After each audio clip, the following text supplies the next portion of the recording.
You are now tuned in to the Storm Tracker podcast.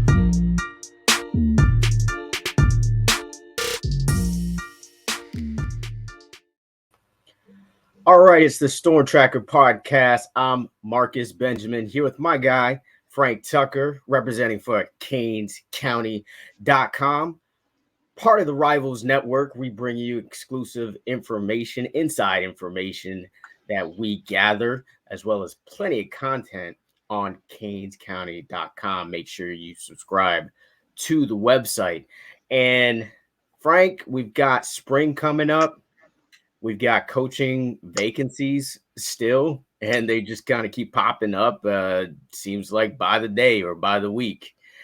And a lot of basketball and baseball talk to get to as well as some 7-on-7 stuff that you saw over the weekend. But we'll start with the big news that we heard yesterday, and that's Rod Wright departing from the Miami Hurricanes. Yet another coach leaving Miami.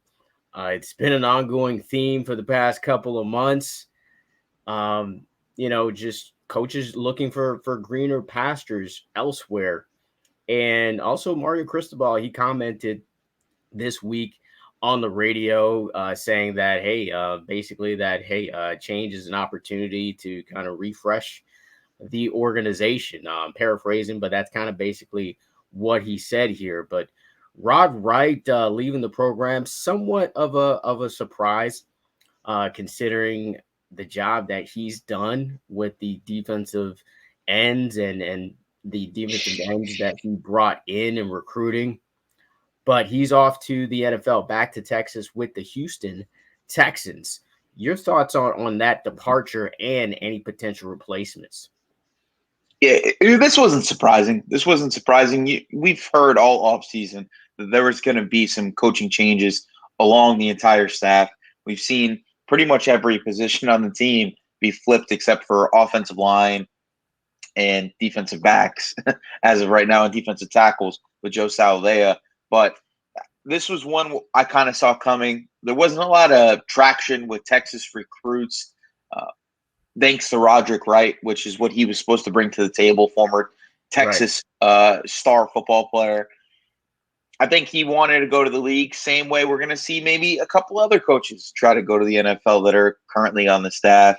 I think Coach Adai at defensive backs is another candidate for that. Heard he's been flirting around with some NFL teams. But a replacement is pretty easily in the building for the Hurricanes, and it's Jason Taylor. Heard rumblings that he's wanted an elevated role if he's going to be working 12 to 13 hours a day for this staff.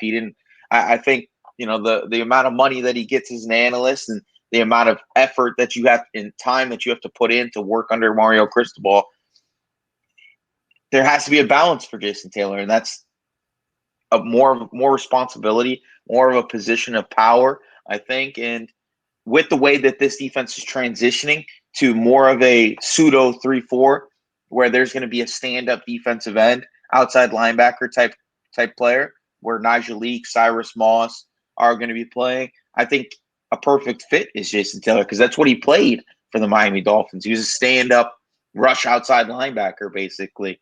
And I think he's the perfect guy to help develop that position, especially with the amount of talent that's at that position. If we wanted to put Jaden Wayne there, if you wanted to, Nigel Lee Kelly's already there, Cyrus Moss is there, Jafari Harvey's there. There's a lot of talent at that spot, and I think that he could be the guy to really help push Miami past that 10-sack threshold at an individual spot that we haven't seen in a little bit. Yeah. But I think that's the move. Yeah, definitely. I mean, it seems like the easy answer for a replacement. Definitely, why not put a Hall of Famer in that position who's already on the staff? Yeah, you did mention that he was supposed to bring in some recruits from Texas. He was supposed to be the RN for David Hicks.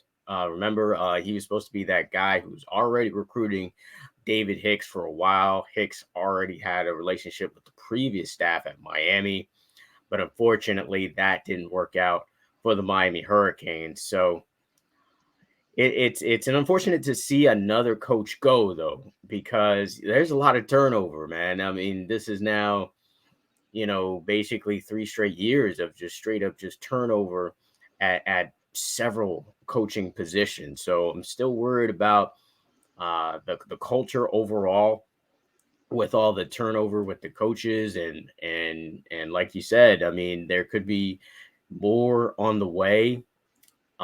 It's unfortunate to kind of just hear the news at first, but the one thing that is always constant that I've learned, Frank, is change. Change always happens, and you got to learn to kind of adjust to change. And I think Cristobal is kind of embracing this change, and he's embracing the new opportunity to really kind of reinvent this program, reinvent the culture, and really put his stamp or his mark on the future of the program. So another coaching vacancy that we have to talk about is that wide receivers coach position, which is still vacant. We expect an announcement to be coming this week in regards to that position, and it's a couple of names that we like out there. So some guys that are local guys that have played for the University of Miami before. It would be interesting to kind of see where they go. I think Leonard Hankerson is probably the obvious choice just because he's got experience in the NFL, not only as a player but as a coach as well. And when you got that type of experience, I think it can only be best beneficial for the Miami Hurricanes football program. And of course, he's got ties to South Florida. Went to St. Thomas Aquinas. I think that's a definite, high possibility for Miami, which would definitely excite Hurricanes fans across the world. But what else are you hearing on the wide receiver coaching position? I'm hearing it's down to two guys. I'm hearing it's down to Kevin Beard and it's down to Leonard Hankerson. Two South Florida natives. You just spoke about Leonard Hankerson and his affiliations to St. Thomas Aquinas. Kevin Beard is also a South Florida native who also coached at the Miami, coached for Miami before. And he did a solid job. He was able to – oh, go ahead. I said went to Plantation High School. Went to Plantation, played with Ryan Schneider, former St. Thomas Aquinas offense coordinator and Cocoa head coach. So that would be a good in for that area, the Cocoa area, where there's a ton of talent constantly coming out. But he's done a good job of developing guys. You went on the message board and kind of talked about, some of his guys that he's coached at Toledo. We know what he did with Stacy Coley when he was here, helped kind of revitalize him in the second half of his career when there was that, there were some injury issues that kind of delayed his progress. But overall, I think they're two guys that are going to really help with recruiting in South Florida. Talking to a couple of blue chip prospect parents at the Crockett Foundation 7-on-7 this weekend, they liked the potential of Kevin Beard ending up with Miami. They know Kevin Beard. A lot of these guys grew up at the same time period as Kevin Beard, know what he did as a high school football guy, and they know his past as a Miami Hurricanes football coach, not as a Toledo guy. People don't realize that he hasn't been here for very long, and he's still seen as one of the more significant coaching hires of the wide receiver position. I think both hires would be excellent hires. They're two developers of wide receiver talent. Leonard Hankerson has a short resume, but it's pretty extensive already. Started out his career at UMass, coaching Andy Isabella, who had record-breaking numbers at UMass, and ended up being a second-round pick as like a 5'9", 165, 175-pound slot receiver. And he also has done it with the San Francisco 49ers, coaching Deebo Samuel and Brandon Ayuk.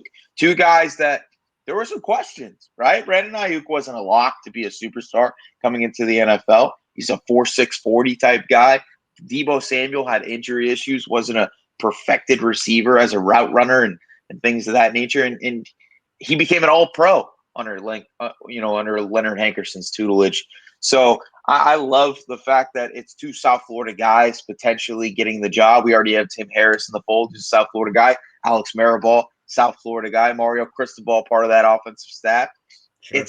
It's a South Florida frenzy, and I think that's good because there's so much talent down here that needs to be focused on, especially at receiver. And if they can get one of those guys, I would love the hire. I would also love UNC wide receivers coach Lonnie Galloway. I heard he's probably not in the cards though, and I haven't really heard any other names as of recent.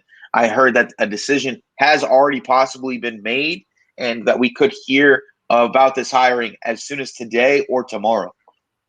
Nice.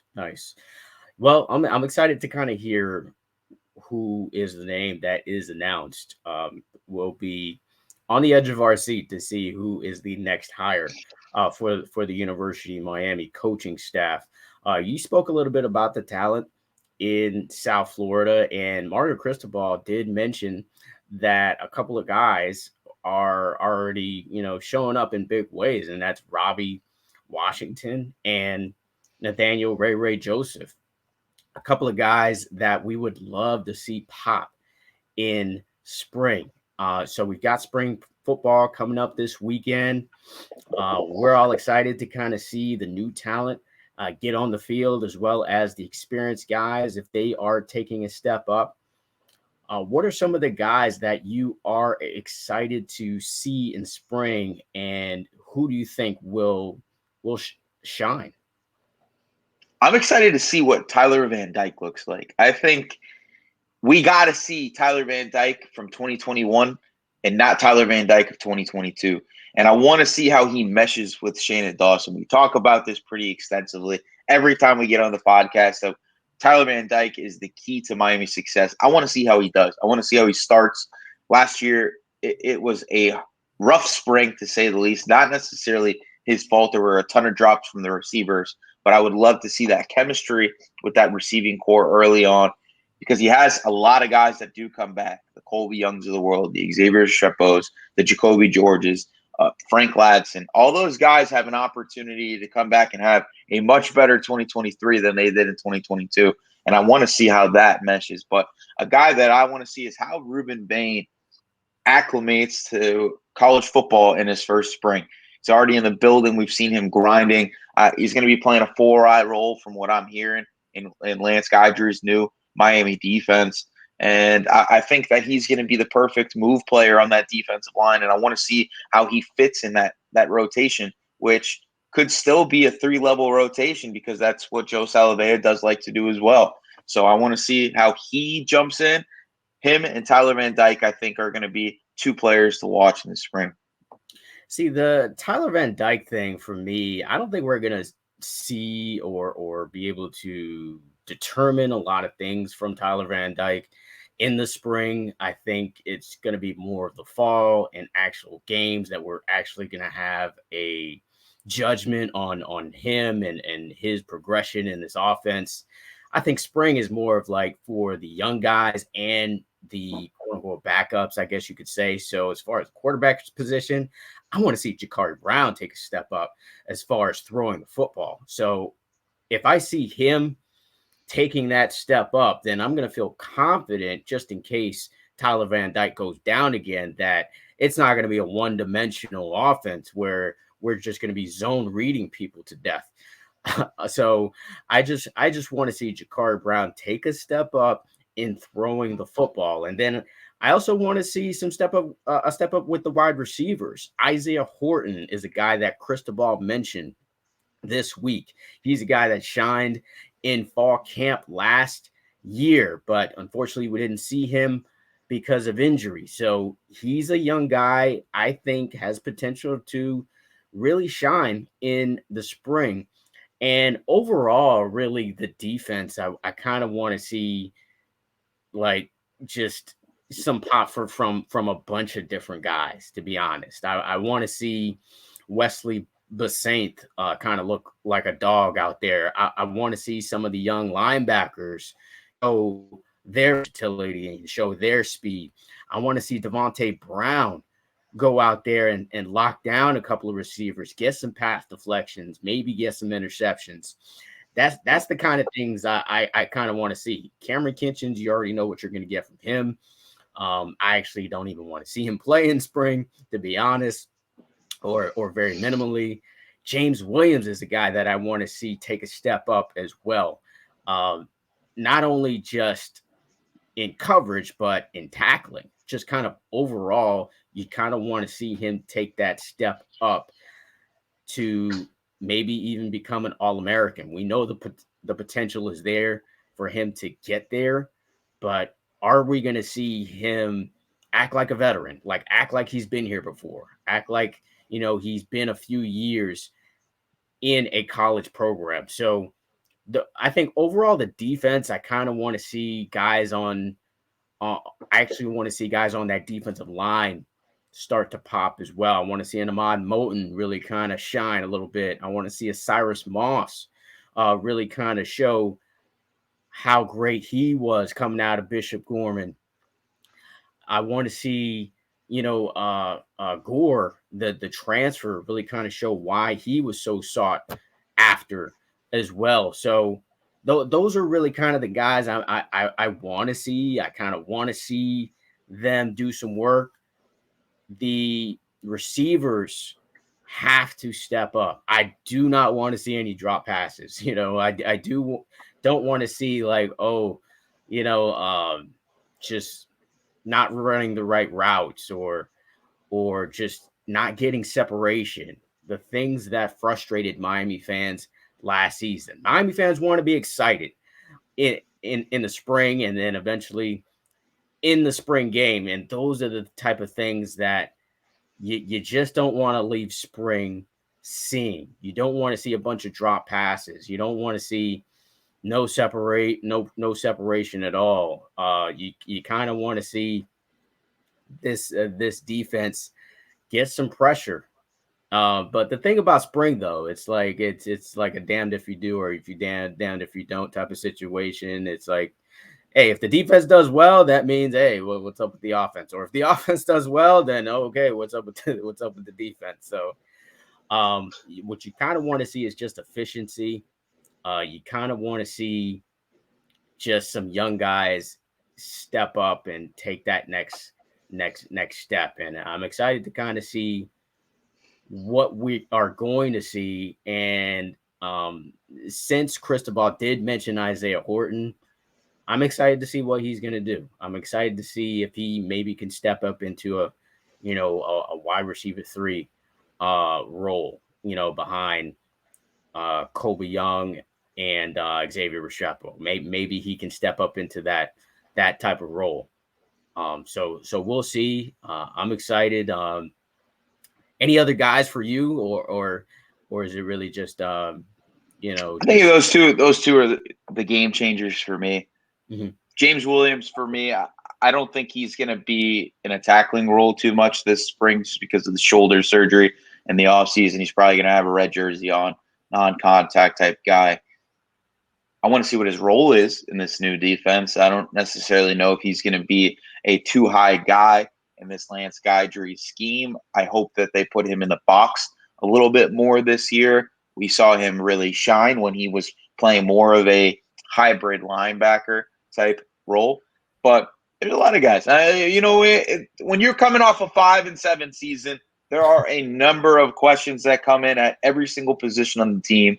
Depth is another important thing that we would want to look out for. But overall, I'm excited to see how Ruben Bain's going to transition to that 4-eye role. And I want to see how Tyler Van Dyke fits into this offense. Those are the two early signs that I'm going to look for. Other than that, like you said, it's spring practice. There's only so much you're going to get out of it. You're going to get some best shape of his life comments. You're going to get some, he looks like he's ready to play tomorrow comments. Yeah. You're going to get the coach speak from Mario Cristobal through and through the spring. There's only going to be so much we're going to see. They're only going to show so much. But it's football. It's football, and we have Miami Hurricanes football back in the spring. So that's something to be positive about. Yeah, absolutely. Just kind of taking an early look at the depth chart, man. I think there's maybe 3 players that are locks to be starters? Ooh, I disagree. I disagree. Quarterback, Okay, yeah, we Zion, agree on that. Xavier Restrepo, Wait, well, who's your second guy? Zion. I do not think he's a lock to be a Oh, starter. I think he's a lot. Mario Cristobal, every time he gets an opportunity to talk about Zion, he raves about the kid. They made sure he came back this year. He was a priority prospect, basically, in this offseason. He was a major re-addition to this team. He could have went to the NFL and probably been a late round draft pick. And he was a potential first round draft pick in last I year's draft. agree, but where I was think he he's locked in. I think he's last locked year? in. I know the injuries.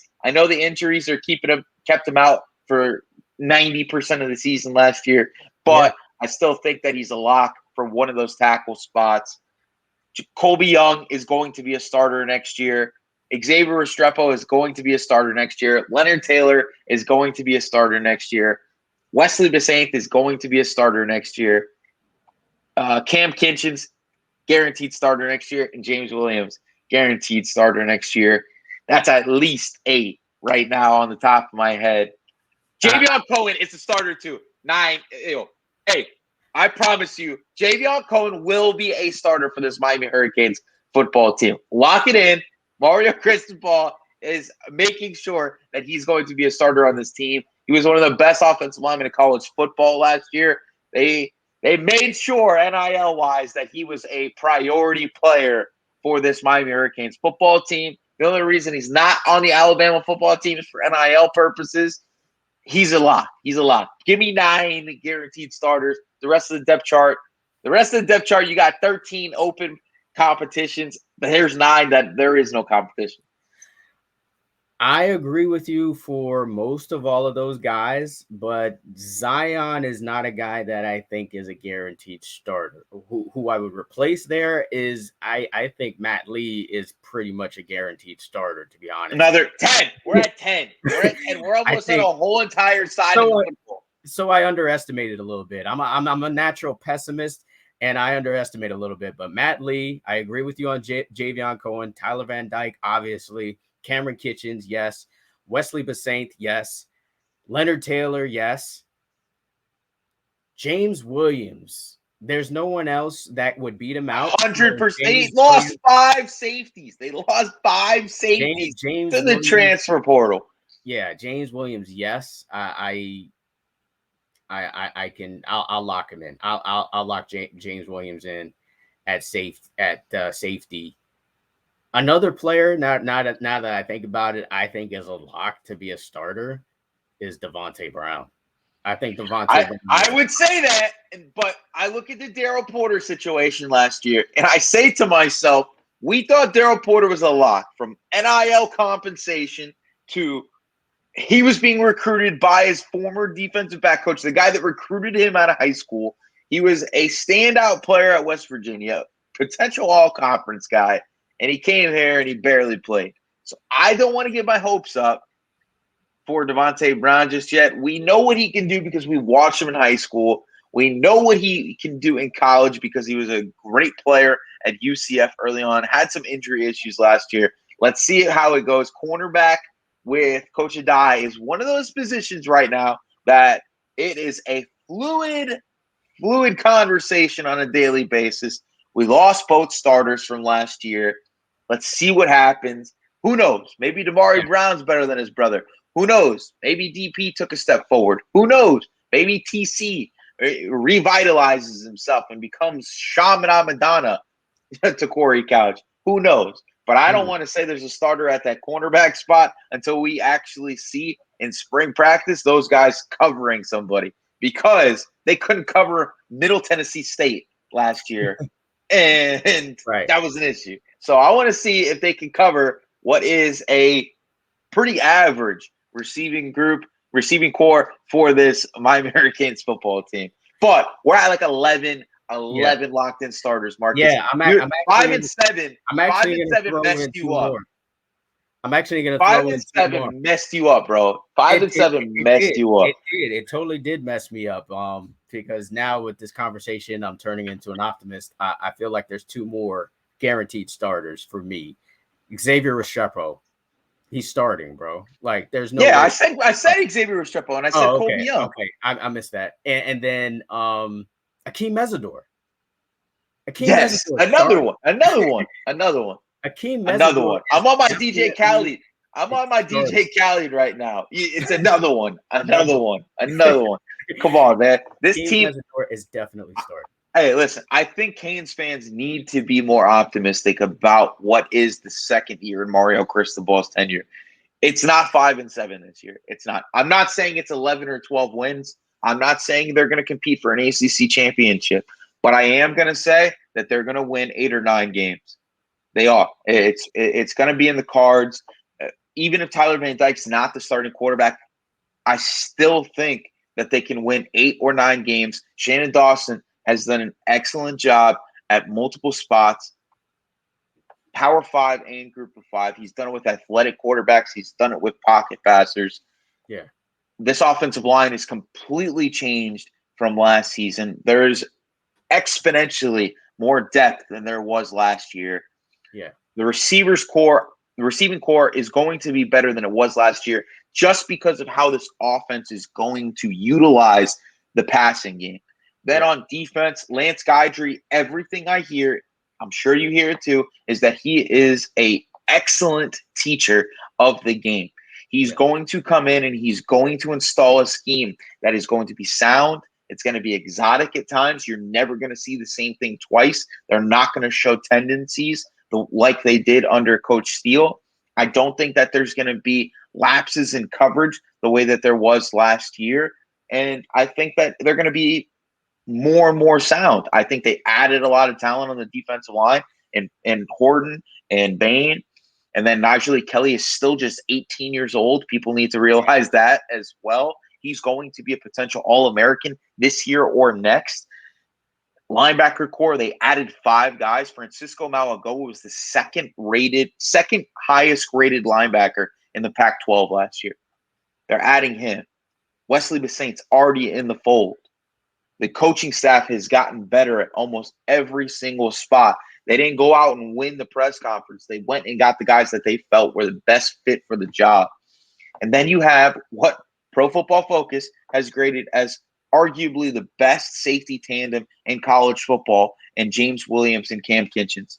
If you have 2 guys that are really good NFL projected safeties on the back end, it's going to help your cornerbacks.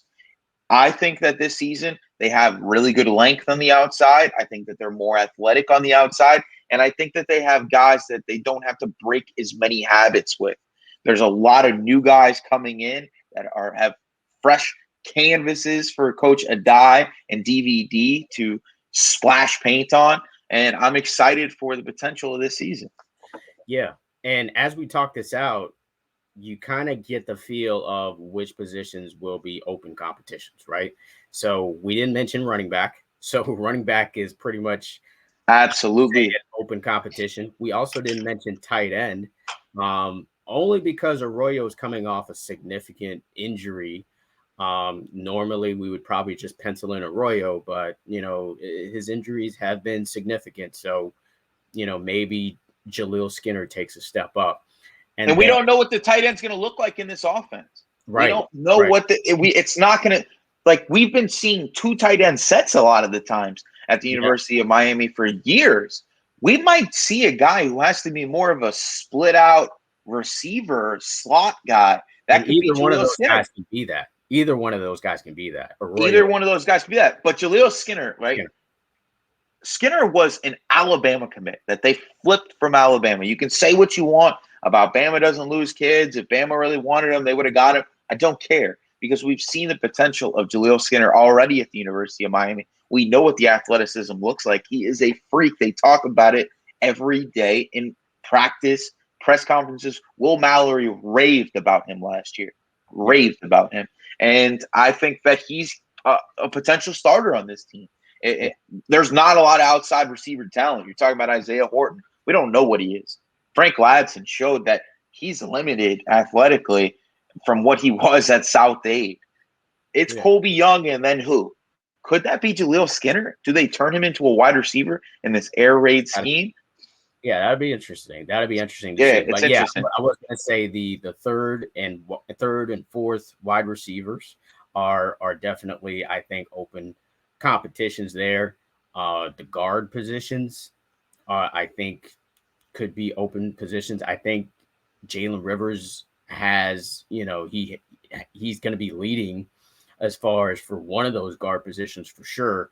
But the other guard, there's a lot of different candidates there. You got Inez Cooper, you got Jonathan Dennis, you got Sagapalu, you got potential Francis Malgoa. I mean, and there's so many options really at both the guard. If Cohen plays guard, Yeah, right, if Cohen that plays right guard, tackle spot, you don't the know. offensive Wait, line could be shifting all kinds of ways for sure. yeah, Um, there's only one guarantee there, and it's Matt Lee at center. There's only one guarantee there. Yeah, absolutely. And then it's the defensive ends. I think the defensive ends really are an open competition. Assuming that Leonard Taylor and Akeem Mesidor are going to be your two guys on the inside, the defensive ends are pretty much an open competition. You would think Jafari Harvey is going to lock down one of those spots, but the other spot possibly could be Nigel Kelly. A lot of other names in the fold there, and linebacker, we're kind of saying that it's going to be Francisco Malgo and Wesley Passant at the two linebacker spots. That's basically kind of what we're saying based on what you heard from this conversation. And then it's the other corner spot. The other corner, who's going to be there? If we're assuming Devontae Brown's going to be on one side, who's going to be other corner, and who's going to be that nickel? So those are really kind of the positions I think will be open competition. But it's fun. It's fun talking football already. But spring's coming up, and you saw some football over the weekend, Frank, at a 7-on-7 tournament. We have a story on one of the superstars from that tournament, and Colton Heinrich out of Cardinal Gibbons. What'd you see from the 7-on-7 tournament, and who kind of stood out to you? Yeah, it was a local tournament. The Crockett Foundation, Henry Crockett and Zach Crockett, two brothers, played in the NFL from Blanche Ely High School. Zach Crockett, played for the Raiders and the Colts. It was John Gruden's fullback. Was a Florida kind of a State, star. right? Florida State, Huh? right? Yeah, both of them went to Florida State. Henry Crockett played for the Falcons and the Vikings, I believe. But they held a community event in Pompano, where it was a 7-on-7 event going all the way down the age groups. DEF CON won the varsity event. Colton Heinrich, CJ Ewald, Michigan commit, Miami target in 2025 cornerback. There was a few other guys. Jabari Brady, 2026 receiver, was playing for 15U against Malachi Tony and Calvin Russell out of Miami Northwestern. So that was fun to see those kids battle it out against younger competition. But Jordan Rich is a name that people need to know because he's going to be the next American Heritage cornerback that's going to be a staple for their defense. And I think he's a candidate for 5 or 6 interceptions next year. He doesn't have that prototypical size of the Damari Browns, Pat Surtains, Tyson Campbell's, but I think he's going to be a D1 kid that is going to emerge next year, 2025 cornerback, as well as Kamari Williams. This kid is a freak athlete, 6'4", 180, 185 pounds. He probably runs about a 4.5 40. Every step he takes is like 4 yards or more, eating up ground with quickness and doesn't drop any passes. And then on top of that, Colton Heinrich is just a stud. The number 13 tight end in the country now at 31 offers. We do have a pretty good article on there on his relationship with Miami and how that recruiting process is going. He's going to be taking 15 spring visits. It's going to be a very busy spring for Colton Heinrich, who is being recruited by the likes of Ohio State, Georgia, Alabama, on top of Miami. So I'm excited to see where his recruitment goes. He spoke pretty extensively about the history of the Miami Hurricanes tight ends, and he said that Miami's going to stay among that top group all the way through this process. So that's a strong sign of what is to come in his recruitment. It's I'm a big lover of the younger football players, right? You know how I am. I want to write about the 14U kids constantly. You got to hold me back Yeah, sometimes. But You got to chill but out. there are definitely some stars of tomorrow. The future of South Florida is in great hands. But just getting a chance to talk to a lot of parents out there of some big time prospects that weren't even playing and stuff like that. There is people are liking what Miami is doing with these coaching hires, and Miami's still going to be in the cards for the Jeremiah Smiths, the Josiah Traders, Yeah, of the course. Chance Robinsons. All that Miami Gardens Ravens Purple Machine group is still looking at Miami, right? Like, I know that everybody says JJ is a lock to Ohio State, and people think that Chance and JoJo aren't going to end up at Miami. There's still a strong opportunity there for Miami. The Shannon Dawson hire put them in really good graces in the Smith household. We saw the tweet from Geno Smith, the support that he has from his former West Virginia quarterback. And that has resonated all the way down to JJ, who is open-minded about seeing what these wide receivers can do. If Colby Young or Xavier Restrepo or one of those guys has a huge season next year and becomes a candidate for awards and a potential early round draft pick next year, I think that Miami could jump into these sweepstakes at even in an even heavier way over the next 8 or 9 months. So love what Mario's doing, and so do the parents. Yeah, and we got Junior Day coming up this week as well. We will be bringing you a huge list of players that will be visiting on Junior Day for the Miami Hurricanes. So look out for that on CanesCounty.com. While Frank was at this 7-on-7 tournament, I was at basketball game and also providing baseball coverage on Saturday. And unfortunately, Miami took a heart-wrenching L to Florida State, who isn't going anywhere as far as the NCAA tournament is concerned. They're having a bad year. I wouldn't be surprised if maybe Leonard Hamilton gets the axe based on what he's produced this season. But, I think his track record may keep him for another year, but definitely another year like this will not be good. But that win against the Hurricanes may definitely help his chances for staying in Tallahassee, the former Miami Hurricane head coach. It was a disappointing game to watch, man. Just to see this team just dominate this team on every aspect in that first half. I mean, they were getting turnovers, they were out hustling Florida State, they were just getting in the paint, and just like Jordan Miller said in the post press conference, they relaxed.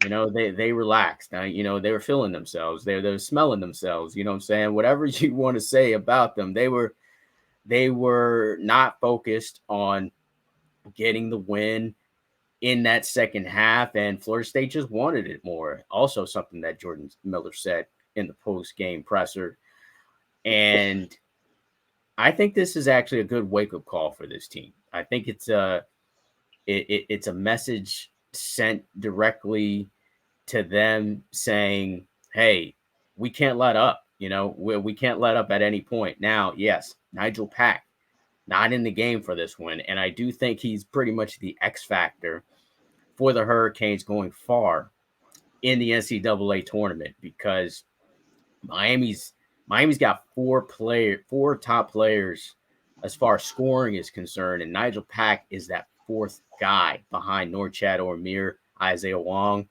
Also make sure you shop the Isaiah Wong collection at bluechipteam.com. And of course, Jordan Miller. Like those four guys make Miami very dangerous in the tournament, because you can't really focus on any one guy. And with Nigel Pack being out, from what we hear, it's an ankle injury that he kind of rolled over. So I'm assuming it's an ankle sprain, and he's questionable to be back for Saturday's game, season finale against Pitt. Without Pack, I mean, this team is vulnerable, as you saw, and I don't think they would have enough to really make it to the Final Four maybe not even to the Elite Eight if they don't have a fully healthy Nigel Pack. But fortunately for the Hurricanes, Virginia, who is a regular season, who's the regular season foe uh, for uh, for Miami, lost last night to North Carolina. So Miami still has a chance to win the regular season championship. You know what I'm saying? So all is not lost. They can still be one of the best teams ever in Miami basketball history if they win the regular season championship and they win the tournament as well. So we'll see what happens there. And then the baseball team is also still rolling.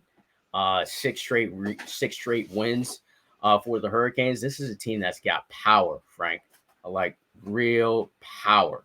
Like almost 1 through 9 can basically go yard at any time or any given moment. But out of all of the guys that are going yard consistently, who includes Zach Levinson, Yo-Yo Morales, Ian Farrow. The guy that I'm most excited about is a freshman, Blake Sear. This kid is the real deal. Blake Sear is the real deal. I believe he's second in batting average right now. Second, I believe, in home runs as well. He is the real deal right now. I think Gino DeMari, sorry, is really trying to figure out this lineup, and you could just see Sear he just keeps creeping up this lineup. He's a guy who I potentially think will be an X factor for this team.